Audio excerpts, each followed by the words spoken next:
Today, we'll be looking at the 2007 film called Rogue.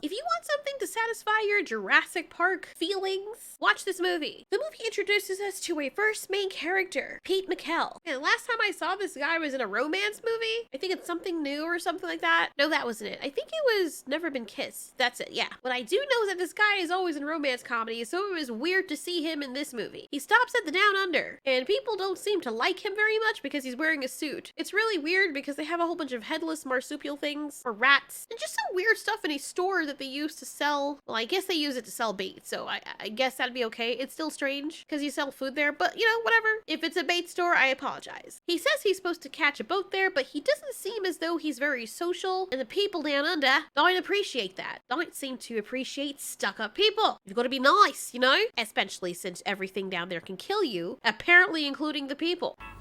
Whatever. Why do you think I took this shitty job?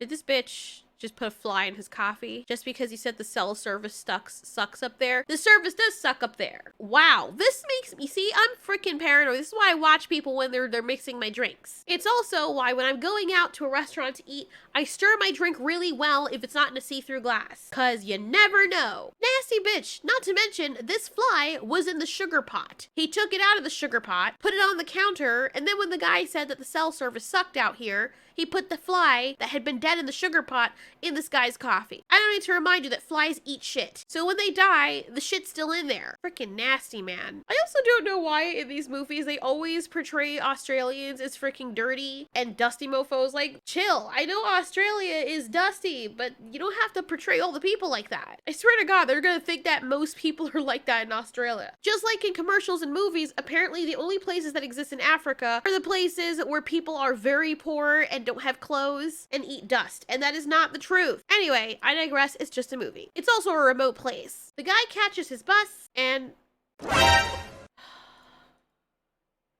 Okay. Fuck. Thank God for that website. But I always wonder, they always put the NSPL. And I've come pretty close to that kind of situation. I'm just guessing, like, does that actually work? I'm not shitting around. I'm actually asking. Because my thing is, if you're feeling like that, the idea is that you don't want to live. So why would you be calling a hotline to prevent you from doing what you're seeking out to do? I don't know. I'm legitimately asking. Because I don't feel like if somebody's at that point in their life where they feel that way, that telling them, hey, just call this number and you'll be fine isn't, you know, a be-all solution. So anybody has any idea, just let me know, because I'm ignorant. Okay, now we know what to expect. God damn it, now I have to be anxious the entire movie. We meet Kevin, the sweet little pooch here, that after he made this movie, he just disappeared off the face of the earth. Why can't we see the dogs in real life? Can we get an amen? Can we see the dogs in real life after they make these movies where they meet their doom? Please. Like, I'm not even kidding around. You can't find him anywhere else but this movie, which makes it really freaking sus. We meet the other tourists, and we meet the girl from, oh my God, Pitch Black. Yes, we meet her from Pitch Black. I actually like her, and she's in a few other movies too, and I think they all have, like, horror elements or sci-fi elements to them. So when I see her in a movie, I'm like, okay, this must be a good movie, because she chooses well. I actually like all the characters, all the tourist characters. We have the woman who survived cancer, or who's trying to survive it. Jesus. I can't even blame it because I probably would have done the same thing. Like, what if you were just sitting there, just minding your own business? You don't know what's gonna walk up to you, and then something lands next to you and freaking licks your neck. And it wasn't even just like the cute little puppy lick that they usually do. It was a full-on, like, Slurp. Jesus. they had to have put peanut butter behind his ear or something. Because that dog's tongue work was just like, damn, baby. Like, I'm loving how you work that ear. Yes, daddy. Anyway, they set off on their adventure. Everyone is doting over Kevin because he's super adorable. Like, look at his little face. Isn't he cute? We haven't got any bite.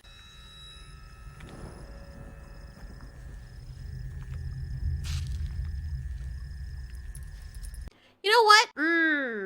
To hell with every single one of these people. You see how quickly they turn? You see how quickly it turns from, oh, look at the puppy, to let's use him as bait. Poor dog. He didn't even want to be there. He was brought there and didn't even know what the hell was going on. Why don't you use the sickest person that has the least amount of chance to survive if they make it out of this alive as bait? I.e. the woman who's dying. Oh, Tiara, you're so crazy. That's a human being. Yes, Yes, it's a human being who's dying. If anything, I would want to make the ultimate sacrifice knowing that I don't even have that long to live. By the way, since they're in a boat, it's important to mention that there was a hell of a lot of foreshadowing going on.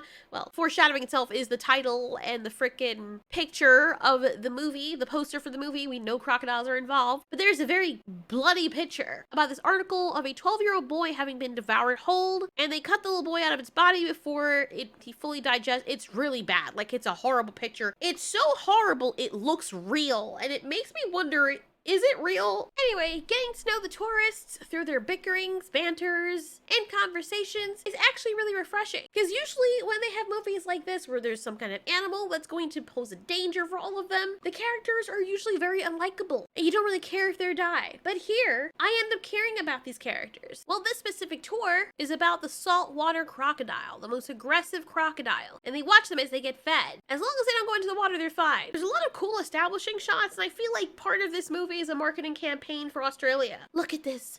Land so beautiful. Only caveat is if you step foot on it, your chances of demise go up about 90%. It's like waving a piece of ass in front of someone that's like perfectly toasted and then realizing it's a succubus that killed you when you touch it. I mean, it's easy to understand why some people would mistake this place as an actual hellhole, since it literally lies under a hole in the ozone layer, which makes the sun even hotter than it naturally is, because now the UV rays can burn your skin way more than other parts of the planet. Fun fact, it's also a reason why Australia has the highest rate of skin cancer in the entire freaking world. Not to mention, there are 25 venomous snake species, and people claim that 21 out of the top 25 venomous snakes are found in Australia. Not to mention, and apparently there's a top 25 list of venomous snakes. I believe there are over 600 venomous snakes, and of the top 25 list, 20 of those are in Australia. The land down under. How beautiful. We then get to see Jake Sully from Avatar make a play at Kate. Oh. Ladies present. Sorry, ladies. Wow, somebody's thirsty. I want you to take a sip of that water bottle that you brought with you on the boat. So cute Neil here and his friend start showing off for Katie. This guy has been after Katie for a long time, really likes her. His bravado and performance here kind of reminds me of this clip of a stallion that had a mare walking by with a gelding.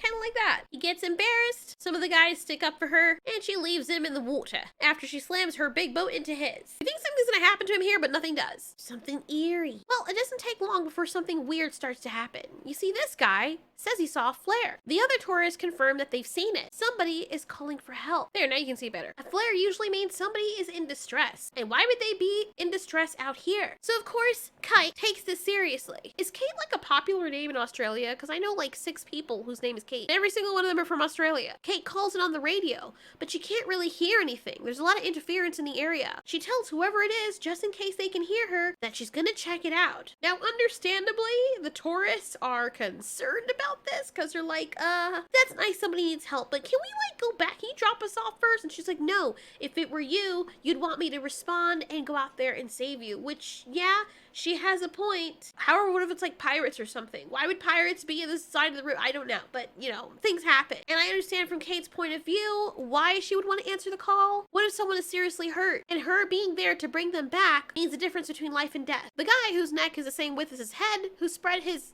ashes of whoever that was, is like, God damn it. But they all agreed to go. Another beautiful establishing shot of the Down Under. There are some weird holes in the wall. This guy notices over those holes there are drawings, specifically one of a very large crocodile and some people worshiping it. Foreshadowing. Lots of establishing shots. Establishing shots. They reach the area but don't see anyone. Australian nature documentary. Establishing beautiful nature shots. Now this is something I found very interesting. Now aside from the nasty stick leg, god damn it.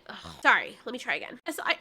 Aside from why is it when I'm looking at this thing I cannot speak? Anyway, this spider. God, gross. We see a poor unfortunate dragonfly had gotten caught in its web. Kind of seems like they're foreshadowing what's about to happen to the group. Honestly, the utilization of suspense in this movie is very well done. This was actually a decent usage of suspense because there are a lot of movies that do it now where they just do the same thing over and over again. It's either too slow, it's monotonous, or it just feels like they're trying too hard. And they do it effortlessly in this movie. The guy's like, I think we should go home. I don't see anyone here, and Kate just about agrees until she sees something. It's a boat that's been overturned. Fish Slayer. Somebody was out here with a fishing boat, and it's probably the people who threw up that flare. So now the question is, where are the people that were on the boat? Well, regardless, they're not here now. I mean, they could call out and look for them, which obviously isn't working. So the best course of action is to go back from whence they came and go get help. That would make the most sense. Nobody's there. No one wants to waste their time looking for these people, and they can't find them anywhere. They're not equipped to go in the swamp looking for them. While all of them are talking and figuring this out, you're hoping that they'll just turn back around. The whole time, you're expecting the tour guide, Kate, to turn back around. Okay, we should. What was that?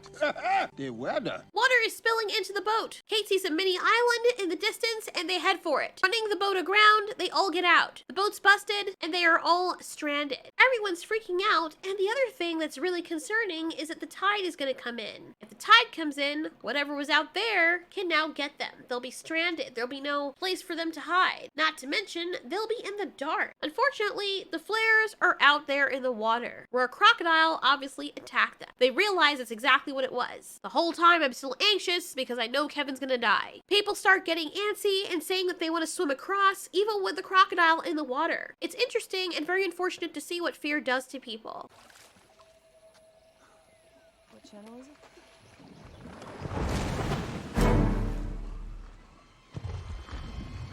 Yeah, that guy in the blue shirt was just standing there. He didn't even scream. He didn't even scream. And the thing is, nobody can do anything to help him. Poor thing. And honestly, hearing his poor wife cry, just, oh my God, it's so heartbreaking. Not to mention, he just saved someone's life from him being an idiot and going in there. That could have been that guy that was trying to escape and go swim across like an idiot. That could have been him. But that man gets taken. Oh my God. Somebody do something! Everett! Everett! Everett! Oh my God, it's so sad. But you know what? The acting, this woman, the acting is so wonderful in this movie, because I hate it when people in movies have someone who dies and they're all like, oh dear,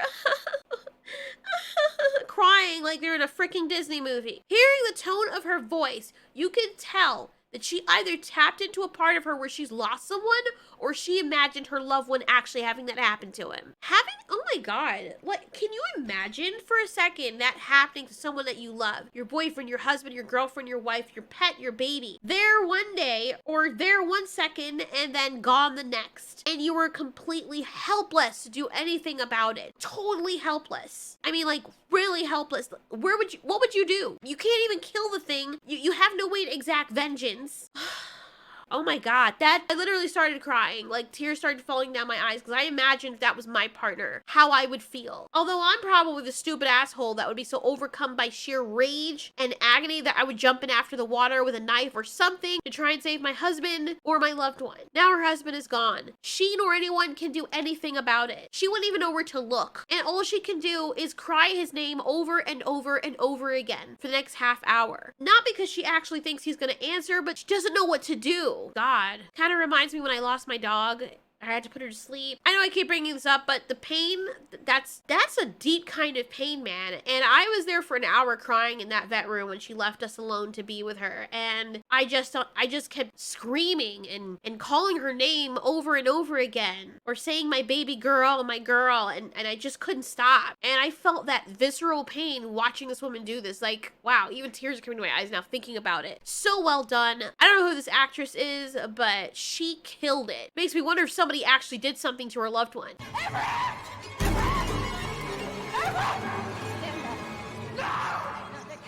I feel so bad for Everett. These guys already, I'm sorry. Is that a goddamn cockroach? Is it a freaking cockroach swimming in the water like a freaking seal? Ew. I don't know why this character always looks like he's perpetually smiling. Maybe it's just his resting laugh face. But it makes me feel like he's shooting an Adam versus Eve video or something. Like, bitch, this is not an Old Spice commercial. Fix your face. I know that's the way his face naturally looks, but still, it's funny. It's like this guy. It's like, okay, sir, you're very afraid. Crocodile's gonna get you guys, and you were terrified for your life. Him.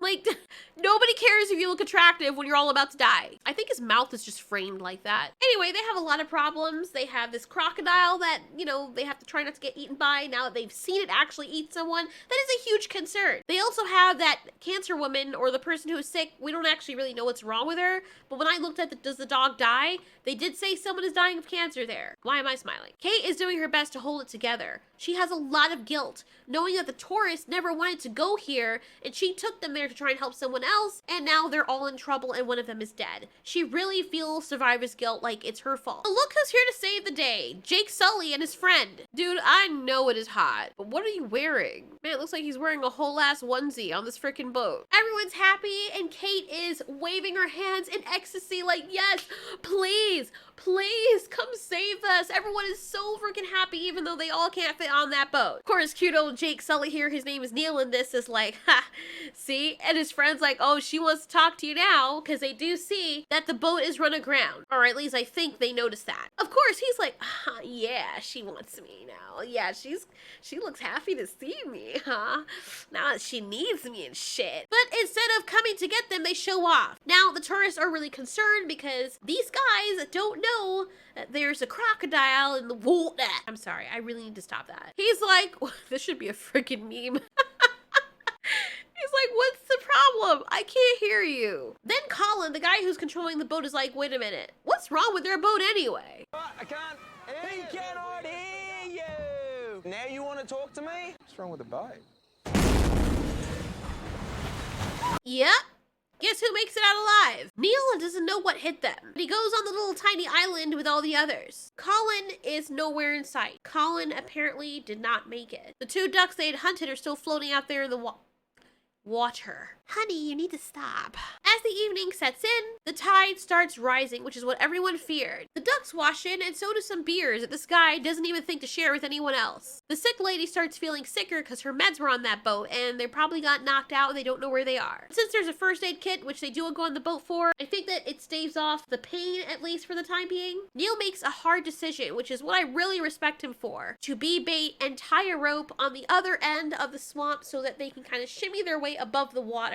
They did it that time. Kate feels bad and kind of guilty, and she doesn't want him to go. And you can tell in that moment that she looks up to him and she's like, okay, this guy's might be something there. He says this needs to be done. And doesn't she want to get home? Why does he look like the German guy from Django? Yeah, Christopher Waltz, that's his name. Doesn't it look like him? I'm gonna feel real stupid if it is him. Hold on, let me look. No, it's not him. His name is Jeff Morrell or something. Anyway, speaking of this guy is the father of the girl who is the daughter of the cancer woman. And when a father is faced in those situations where he knows his family's life is at stake, he turns into a whole other person. I can't blame it, because I would be worried too, and I want my loved ones to make it to safety. Neil gets the rope, he makes it to the other side. He ties it around the tree and tells the others to start climbing across. Yes, they're saved. Oh, but no, we can't have nice things. This is the part that starts to make me really mad, because this idiot is shimmying across and then she just freezes there. She's like, I can't. Bitch, are you aware that you're not the only one who needs to get across? No one can help you do this. You have to do it. But oh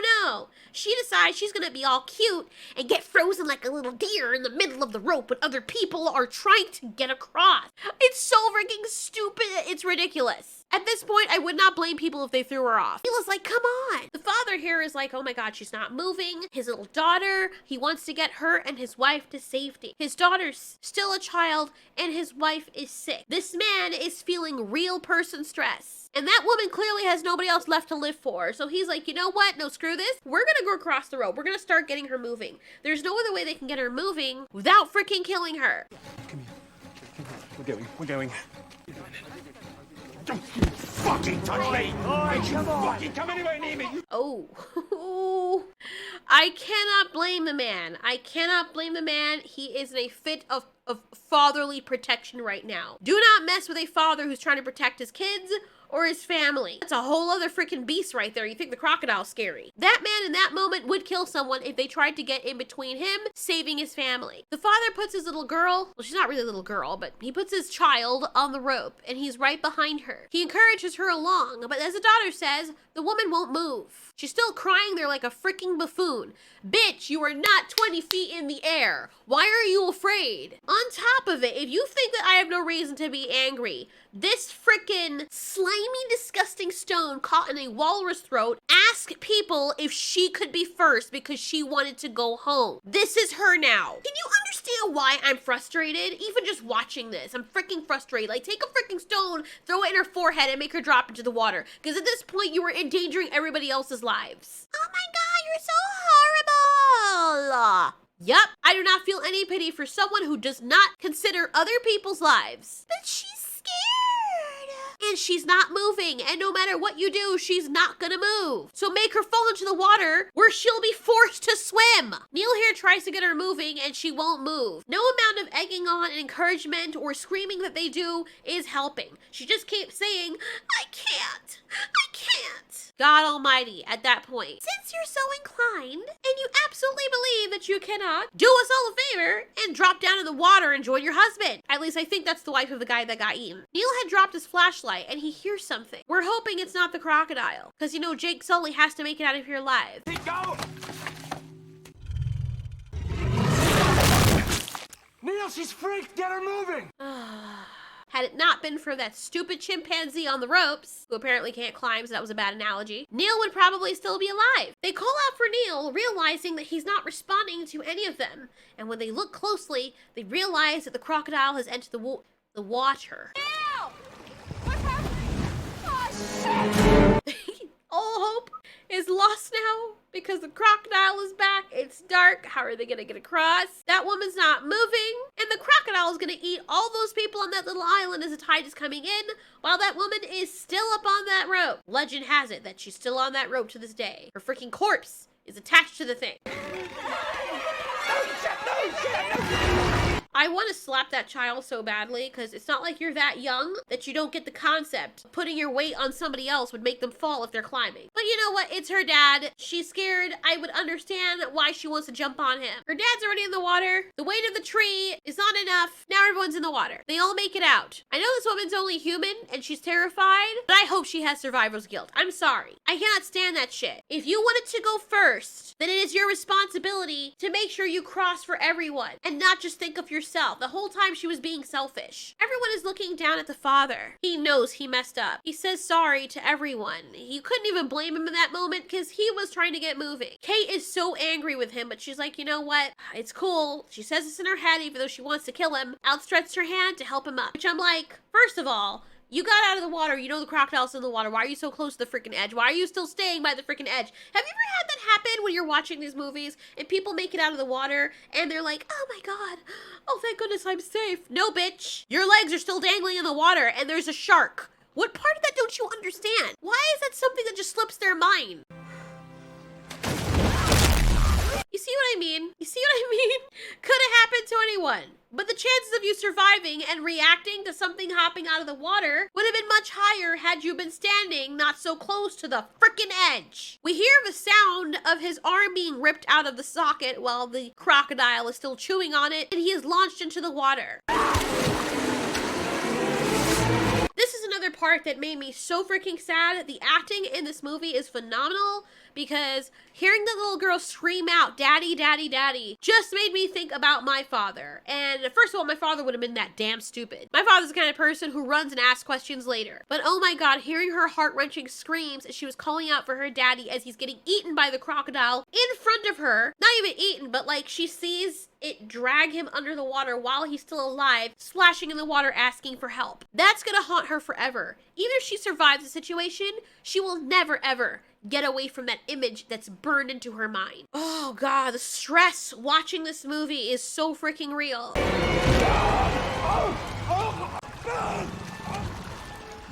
That is the face that she's going to have for the rest of her life. That's what she's gonna remember. See how wide her eyes are open right now? Her brain is saying, hey, remember this so you can survive. Our brains do that because I guess in times gone by, if you were a prey animal like humans are, you have to remember the image of your people mates being eaten, so you know what to avoid. It is burned into your memory, so you know how to survive. Your brain, Mother Nature wants you to remember that, so you can avoid it in the future. Unfortunately now, with civilization where we're not used to being eaten by predators all the time, and we have kind of cheated our ways into becoming predators with our fox weapons and human antics and medicinal technologies, we've forgotten that this was a basal instinct, and now it works against us. Even the wife's face, like, I don't know, you've never heard of any of these people, but they're all phenomenal actors. Man, they got fear down. Did they mistreat these people on the set? Because they need to do more of that. Seriously, if they were able to get this kind of reaction out of it. Holy crap, man. This is some good acting. Even the dog, who, you know, we've never seen him again after this movie, had some good acting as well. Kate holds on to the main character, crying. After that, the tide still moves in. The mother and daughter are in shock. As a matter of fact, most people are. Kate's still suffering from her survivor's guilt. Our main character tries to tell her it's not her fault. It kinda is, but she didn't do it on purpose. She says that her father will be to look for her in the morning, but they still have to survive the night. That kind of reminds me of that Mr. Ballin video I just listened to. As I said, I like all the characters. I don't want any of them to die. And even though the father acted like that, I completely understood where he was coming from. Okay, the only person I was annoyed with was the stupid woman who doomed everybody else's lives. They probably would have all been alive had it not been for her. Yes, the father was at fault too, because 3 people couldn't fit on the rope, and that's what caused him to crash into the water. But if she had not been stuck up there, he wouldn't have gotten frantic like that. Our main character, Pete, has an idea when he sees the anchor.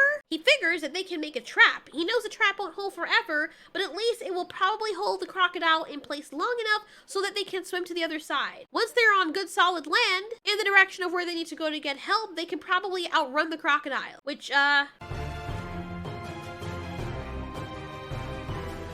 was from a video called, "Did you know that crocodiles can gallop like a horse?" Now, alligators only can trot, but crocodiles can gallop. On land. I would say that you can outrun a calculator. I would say that you can outrun a crocodile. Was I about to say a croculator?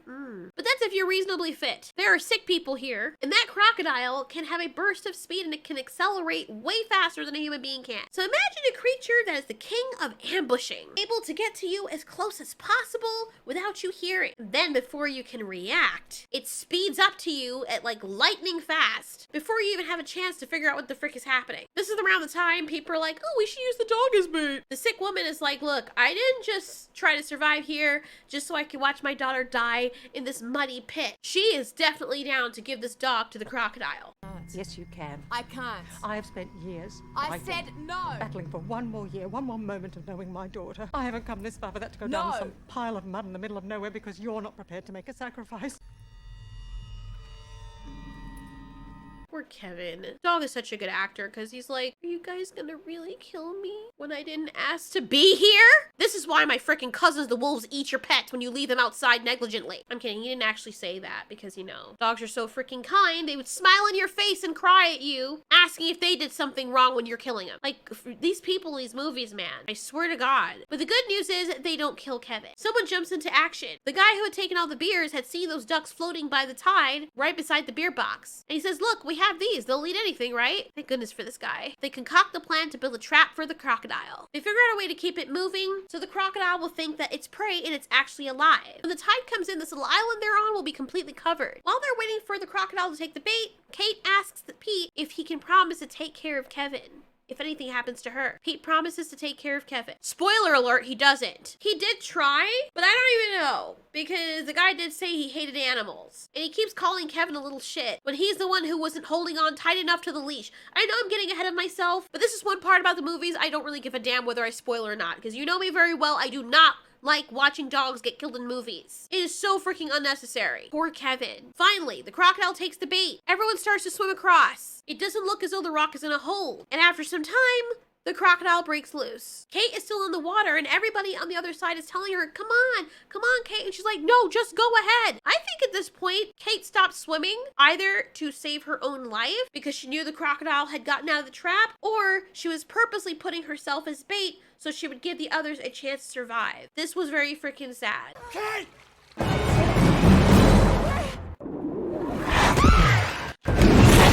God damn it, Kate. The crocodile death rolls her, which is like the worst thing that could happen to you if you get grabbed by a crocodile. Pete tries to call out for Kate continuously to see if she'll pop back up. Nothing. He doesn't know where the others are. Trying to orient himself, he and Kevin try to find a way out, and then he loses the dog. When Pete comes up to a very large swamp tree with a hole in the inside, leading to an underground burrow-like area, he hears Kevin barking in there, and he goes in after Kevin. I have to give it to this man, at least he's trying to save Kevin. He did make a promise. The whole place is flooded with water. This is a swamp area, and we know that the crocodile is going to be somewhere around. He falls in and discovers what looks like Neil's body, with all his arms off and legs off, just stashed at the bottom here. He's about to climb out, but he still hears Kevin. He finds Kevin all by himself. He's calling out to Kevin, but Kevin won't come. Why was Kevin barking then? There's a body lying next to him. When Pete goes up to inspect why Kevin is there, what he's sitting beside, he finds out that it's Kate, and she's more than banged up. The crocodile really did a number on her. It looks as though all her ribs are broken, her leg is broken and torn up. She's barely alive, but she is alive and she's breathing. Had that guy decided that he's like, you know what, screw that dog, he would have never found Kate and she would have died for sure. She might even die now, but at least she has a chance to survive now that Pete has found her. Kevin runs outside, hearing something. I'm like, puppy, where are you going? He probably did this because he's trying to protect Kate. Kevin loves her so much that he never wanted to leave her side. And when he goes outside, we hear him cry when something catches him, and we know it's the crocodile. I still feel sad, but I don't feel as bad as I do in other movies because Kevin died saving his partner's life. Pete picks up Kate. Ordinarily, you shouldn't move someone in a situation like this, but she's literally in a spot that thing is gonna come back and eat her. He hides her in some roots, and this is where we see the crocodile up close and personal.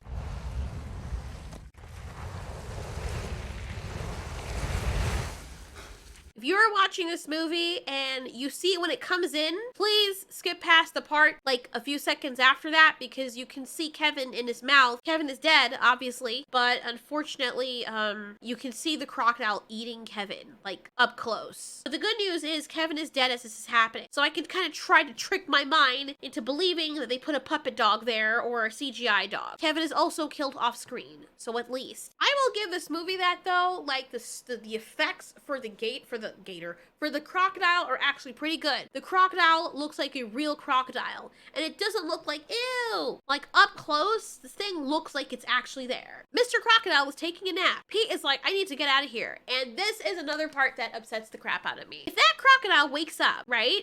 You can run. If you're holding a whole other dead weight human being in your arms, you cannot. Why are you carrying Kate? Why don't you go get help? She's alive. But if the crocodile wakes up and comes after you, what are you gonna drop her? Are you carrying her as bait? I just don't understand. Me, I would have been like, look, I will go get help. I will hurry and get help. I know the crocodile's not gonna find you up here. I put you in a safe spot away from the crocodile. So what gives? This guy's acting's pretty good too, because every minute he's looking back at the crocodile, like, he really looks like he's scared. Like, the director did a phenomenal job directing the actors in this movie because I believe them. I believe everything that I'm seeing on the screen. Not like actually believe it, but you know what I mean? It's very believable and enjoyable to watch people actually act as though they're afraid. Now the crocodile is in full view of them, and at any moment this thing can open its eyes and see them right there. And this thing can move quick enough and get into the water and go after them. Pete does a whole bunch of sneaking around trying to pick up his injured friend. Crocodile's still there. He picks her up. Crocodile's not there. You know how terrifying that has to be, dude? You know how terrifying that has to be? Like, in like a split second, how quiet was that crocodile that he turned around for a split second to take a step, literally a step forward, turns back around, the crocodile disappeared. It's like when you see a freaking spider in the room and you go in the next room to get Raid because there's no Raid in the room, you come back and the spider's freaking gone, dude. That's why I have Raid in every room. A harrowing fight for survival takes place as Pete tries to save his life and Kate's life in the process, or what's left of it. Pete gets his hand caught in the crocodile's mouth when he runs to the other side of this little burrow and goes between two rocks where the crocodile can't reach him. But it is barely in front of him. That has to hurt. And the only way for him to get away is to pull his fingers off. He ends up stabbing the crocodile in the face, which doesn't kill it, but keeps it away. The crocodile now has to rethink who the frick he's messing with. However, this is a very aggressive saltwater crocodile, so it's not gonna give up that easy. Now remember, Kate is still alive, and she's kind of out of it, so she moans a little bit in agony. That is freaking scary, dude. Yo, that is scary. Like, you know you're trying to save your friend or someone and then they cough or they moan and the thing is like, sacre bleu, what was that? I smell food. I think Kate knows a little bit what's going on. I think she starts to wake up, and as the crocodile's trying to get to her, she tries to be quiet while it's sniffing out the area. This is like a scene from Jurassic Park. And it's kind of funny when you think about it because, I mean, this is a dinosaur we're talking about. Pete throws a rock at the crocodile. It goes after him, and he decides to play primal. The spiky end of the stick that he holds out goes right into the crocodile's brain. And man, you guys really have to see this ending. It's on Tubi TV. Go watch it. Pete successfully killed the crocodile. And because he was lying up against the rock and the crocodile's jaws were open sideways, it didn't even catch him. He crawls out unscathed. It's morning time by the time they come out of that tree, and he carries Kate to where he sees and hears the helicopters. All the other survivors are there. I don't understand though. Wouldn't it be messed up? Because you know this is crocodile territory if they walked away from that situation and then walked straight into like another gang of crocodiles. I was expecting that to happen. But understandably, if there's a crocodile that big in that territory, it makes sense that unless there's other females in the area, that male crocodile would drive those other crocodiles away. He gets Kate set up. I'm glad they ended it with us seeing them rescued because I hate those things where you're like, oh, they're walking away right after they killed something, but one of them's half dead. Then the movie ends because we're supposed to assume they're okay, right? No, I want to see them actually get help. I mean, she could still die before she gets there, but I have a feeling because she's able to talk and tell him thank you for saving her life that she's going to be just fine. And I'm happy that Kate survived. She's going to be hitting him up though. He is a news writer or article writer, so it's not like he's hard to find. Not to mention she knows his name. She can ask him what happened to Kevin, and he can tell her that Kevin died a hero. Can we commend the responders though for being able to do this, these rescuers? Do you know how scary that must be? Like if you fall, then you need to get rescued, but you're the rescuer. Like that's some shit right there. That takes a lot of balls to be able to do that. It must be really fun too, flying through the air. Look at that Superman pose. Another beautiful establishing shot of Jurassic freaking Park in the outback. To add to all the gruesome pictures that we see up here, we see the newspaper that says tourist defeats killer croc. American travel writer Pete McCall was named a hero yesterday after defeating a 7-meter saltwater crocodile and saving a local woman. Funny how the article writer gets an article written about him saving someone from a freaking dinosaur. I want to read some of this. Let's see. A large rescue party were already at the scene when international travel writer Pete McCall emerged from the bush carrying local river guide Kate Ryan. The American was part of a river cruise headed by Ryan that ventured down the river yesterday. Sorry, I don't know why I'm doing that. The tourists aboard the small boat were stalked by a 7-meter saltwater crocodile over a 12-hour period. Wow. The tourists were able to get to the boat to the banks of a small tidal island in an enclosed lagoon. Oh, it was an enclosed lagoon, so they couldn't have gone up to the back. I was wondering about that. The giant crocodile continued to attack the group in the night. Police have not yet released the names of the full victims. I'm sorry. Why do I keep doing that? It's weird. But I've confirmed that 2 were local men, which is Neil and Colin. As night fell, the tide rose. The group decided to swim to the nearest shore. It was then that the Ryan's tour guide, Kate Ryan, was taken by the killer reptile. Mikkel later found Ryan barely alive in a cave where the croc had been storing its kill. Really? What an asshole. You didn't say that the dog led you there, bitch? Really? Come on now. Of all that, you didn't say that Kevin is the one who led you there? I hope Kate tells the story. Because had it not been for Kevin and keeping the promise to her to take care of that dog, you wouldn't have found her. I feel it's an important part of the... Maybe it's not important to the editors. Maybe they cut that part out. But it damn well is important to me. Maybe they didn't want to be like, oh, well, people who killed the dog. They're going to find out anyway. What the hell? Ugh, whatever. Local rangers believe that the crocodile has been living in the restricted waters for over 50 years. It was disturbed by the sound of the male crocodile's roar. I don't think that's it. What male crocodile's roar? Maybe he was disturbed by the sound of the boats. It was thought that the old crocodile was merely protecting its territory, but others believe that the giant killer, let me finish that, had a taste for human flesh? Who knows? Anyway, now his face is in the paper and he's up in that store forever and ever, amen. That's the guy that y'all try to feed a fly to. Please remember that. This movie is interesting because I think it shows like you never know what you have in you until you're faced with that kind of situation. It was actually a decent movie. I didn't expect it to be that good. I thought when I watched it on Tubi TV it was going to be like, oh, an asylum movie. Now I have to sit through freaking 2 hours of this. But I was wrong. This movie was freaking awesome. I'm actually surprised people only rated it 60%. I would give it an 85%, to be honest. The other people who didn't like this movie were probably the people who did not appreciate Kevin being killed off. Movie was excellent. Directing was excellent. The acting was phenomenal. CGI was excellent. I cannot believe I've not seen this movie before now. I honestly think it's one of the better crocodile or crocodilian alligator type movies that were made. Please check it out. Trust me, it's worth a watch. Thank you so much for watching. This has been Ultiori. You ask, we answer.